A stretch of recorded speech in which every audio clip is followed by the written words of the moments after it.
I'm here with David Pilston at Save Our Seabirds. Tell me how this all evolved. A lot of people might know this facility as what it used to be called the Pelican Man. Pelican Man was here from around 1990 until about 2004. And when the Pelican Man himself, Dale Shields, passed away, another person took it over, and then it only lasted for a couple more years, and then it went out of business. And then this facility was left vacant for a couple of years and was dormant, and the jungle sort of took over, and the habitats fell into disrepair, and the whole facility was really pretty run down until 2008 when Save Our Seabirds moved in and started to repair all the facilities, to reopen the habitats, and to start rescuing birds again. And so it's been here now about 4.5 years. And we're growing and getting a lot more visibility, and people are starting to recognize us now as Save Our Seabirds rather than the Pelican Man. Tell me a little bit about the educational aspect. Well, you know, the core of our operation here is rescue, rehabilitate, and release. And so we do release the vast majority of the birds that we rescue. But we have a dual purpose. Really, our broader mission is education, really preparing the next generation of environmentalists and conservationists. And so we have our Wild Bird Learning Center here. Birds that have been treated but are unable to be released are given permanent homes here in our Wild Bird Learning Center. We've got over 30 species here, ranging from birds of prey to shorebirds to seabirds and songbirds, and even some exotic parrots, which are a lot of fun. And so visitors can come out here anytime, any day, from 10 to 5 and visit our learning center. But we also have some formal training programs. We've got oiled wildlife response training programs. We've got bird rescue programs. We've got baby bird training, care training programs. We've also got formal field trips that are fully accredited by the Sarasota County school system through Explore SRQ, where science teachers can bring their classes out here to get credit on their curriculum with their field trips.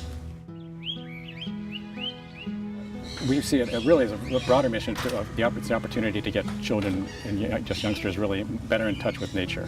And you've heard of ADD, and have you heard of NDD? It's nature deficit disorder, and it's an epidemic in America right now. Kids are just out of touch with nature, and we're trying to play our small part in fixing that, getting kids off the couch, away from their electronic devices, showing that there's more birds than just angry birds. And so, we're really trying to address that. And I mean, there are all kinds of ramifications of nature deficit disorder, from just lack of sensitivity to nature to all the health problems that come along with people not being allowed to go outside anymore and get in touch with nature. It seems a lot of our politicians suffer from it as well. Absolutely, absolutely. The lack of sensitivity to nature, it really carries through into a lot of aspects of life. That you just, if you come out to Save Our Seabirds, you can get face to face with birds that, these just beautiful, delicate creatures, and you can learn about the things that humans do that impact birds that you may not even think about. The 3 leading causes of injury that we see are from automobiles, fish hooks, and golf balls. And so the automobiles, that's pretty obvious. Fish hooks, we see those all the time. A lot of people don't understand the golf ball part, but our sandhill cranes like to congregate on golf courses, and those long spindly legs are very fragile, and so we see a lot of leg injuries with our sandhill cranes that have been hit by golf balls. So people that are just out there living their day-to-day lives, if they become more aware of what's around them and how fragile nature is and how negatively we can impact them without even thinking about it, maybe we can prevent some of the injuries that we see every day. I notice you have quite a group of sandhills that have leg injuries over there. It's very sad to see. Yes. Yeah, we do see quite a few of those, but fortunately we've been able to save many of them, and many of them have been saved with the help of prosthetic devices that were developed here in conjunction with Kevin Carroll. You may know Kevin Carroll from the movie Dolphin Tale, where he designed the prosthetics for Winter the dolphin, and he helped design the prosthetics that we use to allow sandhill cranes to walk again, which allows them to eat and allows them to live. And so that's one of our most precious assets that we have here. On rare occasions, I have seen them in the wild missing a foot due to natural causes. Well, sometimes they're natural causes. They get bitten by something or other.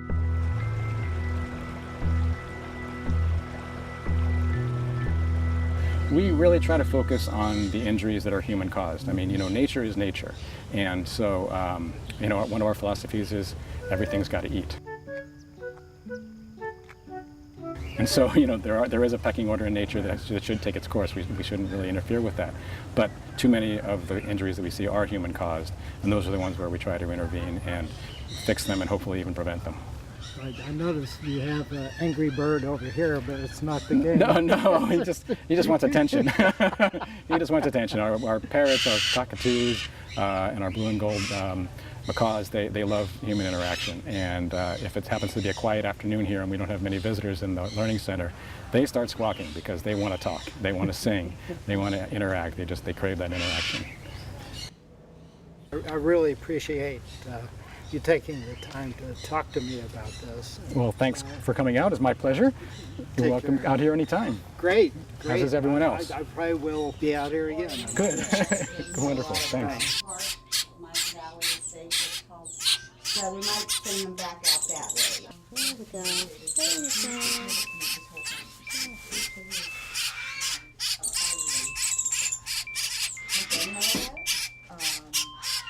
They're two baby grackles that fell out of a nest. I'm not exactly sure. We don't have them aged by medical. I don't have an age written down.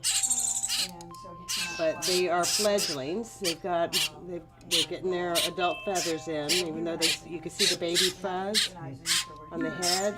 They also are growing in their adult feathers, but they don't have the flight feathers yet, long enough to sustain flight. And as you can see, yes, the water is really, really crucial with birds. As we're doing this, we really try not to talk to the babies. Try to minimize our socialization with them. It is hard though sometimes. Grackles seem to be pretty socialized. Right, and as you can see, they're also pretty demanding. so they're not gaping any longer. They're settling down. So I'm going to go ahead and cover them up for now.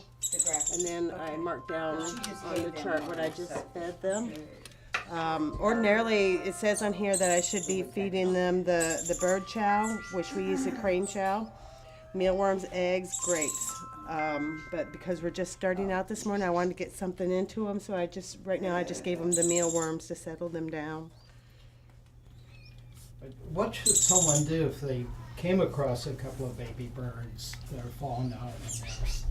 She would be a much better person. What you should do, unless the bird is in immediate danger of being attacked by a predator, such as a cat or a dog, or out in the middle of the street, say, you should just observe the baby, because often when they are ready to leave the nest, they're called the fledglings, okay? And they get down on the ground, but the parents are around, and they are making sure that they have food. You might not see them for immediately, but if you would just observe them for, like I said, if they're not in danger, there's no harm. If they're like at the bottom of a tree or something like that, just see what happens, because 99% of the time you will see a parent come down and bring food to that baby. And then it's a weaning process. They'll gradually bring them less and less. The little ones, you'll see them, they're trying out their wings and stuff like that, and that's how they get out. They don't just hop out of the nest and fly away like that. So a lot of the birds that come in here that are in the fledgling stage, we think that well-meaning people have brought them in, and but once you brought them, there is a fallacy that if you touch a bird, the parents will not have anything to do with it. That is not true. Birds do not have a good sense of smell, and that just is not. That's a fallacy. It's I guess an old wives' tale, you could call it.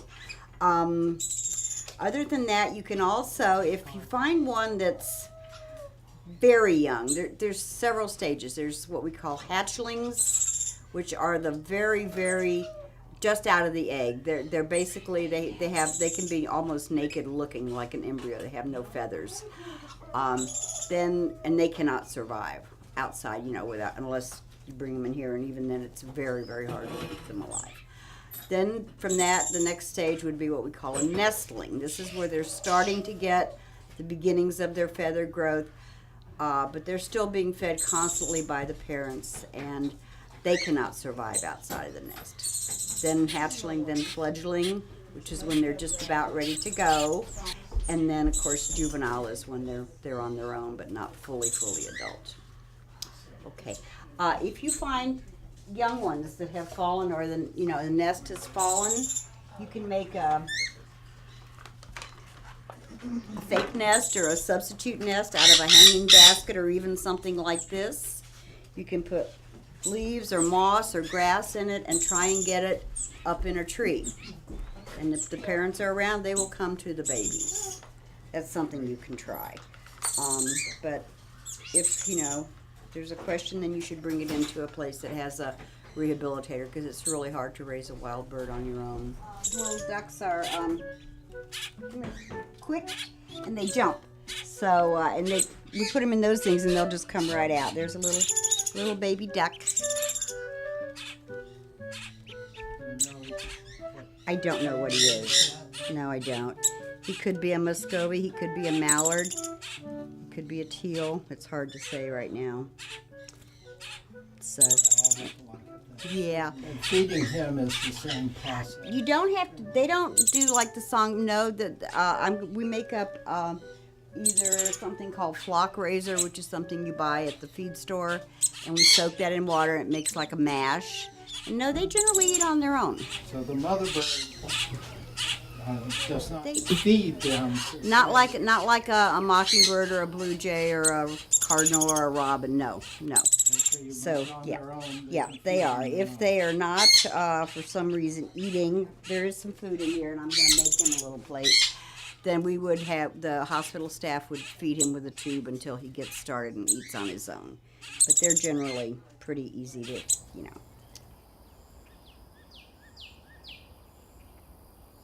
And in here we have, see if I can catch one for you.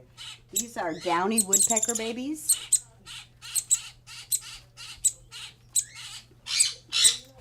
They look like they're pretty well mobile.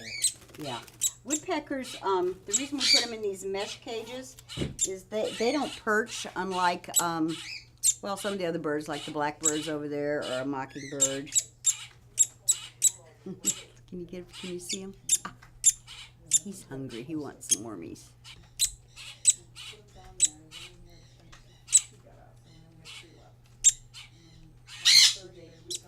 And their diet is Mealworms, primarily insects that they get, out of the tree. Here we feed them our basic baby diet. Again, small pieces of scrambled egg, small pieces of cut up grapes, and some of those soaked pellets, plus as many mealworms as they care to eat, and they eat a lot of them. They are more clingers. They cling, to the barks of trees. So we put them in here because they will cling to the sides of this mesh. what are the most common birds That we get in here? The most common are mockingbirds. We get blue jays. We only have one blue jay so far, but this is really kind of the beginning of the baby bird season. A lot of doves. We get woodpeckers, ducks, baby ducks. Occasionally we'll get cardinals, We have the little tufted titmice over here. So we'll replenish this. Right, we may have to, in Florida? The baby bird season seems to start pretty early and seems to go runs forever. from April through probably, I think it's July or August. Now some birds like doves, they can breed year round. They're not necessarily confined. Now we also get on the other side of the hall is where they have the larger birds and the seabirds and the birds of prey.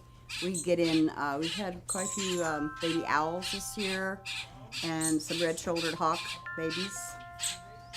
So, but they go over there. They're a different category, so to speak. These are screech owls.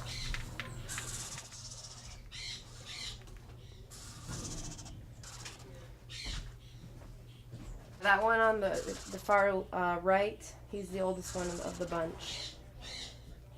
And then far left is the second oldest, and then the middle one is the third, and then there's one in the nest who's the youngest. Well, first thing we do is we try to see whatever is wrong with them. You know, we see if they have any broken bones, if they're dehydrated, then we'll give them some subcutaneous fluid through their skin. And then we'll stabilize them, let them relax, rest, get back to however, you know, they're supposed to act normally. And then we'll give them their live prey, we'll hand feed them, we'll tube feed them, and then we'll eventually put them outside, put them with surrogate moms, and they'll learn how to eat. And then eventually they'll be released when they can fly and they have all their feathers. Like, see, they're still very, very fuzzy and they can't fly yet. Some of them can't even perch yet. Like, we build them a small nest. We turn on the heat so that they stay nice and warm, like if their mother was there, you know, keeping them warm. And we, depending on the breed or the species, we feed them in different increments of time. Like when these babies first come in, they need to be fed every half an hour till about sunset, and then again at sunrise. And they just eat little bits at a time, and then that's why they just have to be constantly fed and hydrated. I imagine it's very rewarding, though. Definitely rewarding, especially when you can, you know, a lot of times the people that bring them in, the rescuers, they request to be part of the release. So we call them when they're ready, and then we take them to the area where they were located, where they were first found, and then we release them, and it's a beautiful, beautiful thing. I was going to originally be helping out on grounds, but then after a few days, they realized that they needed somebody up here, and they trained me to be up here. And I've been here for about 2.5 years now. Wow.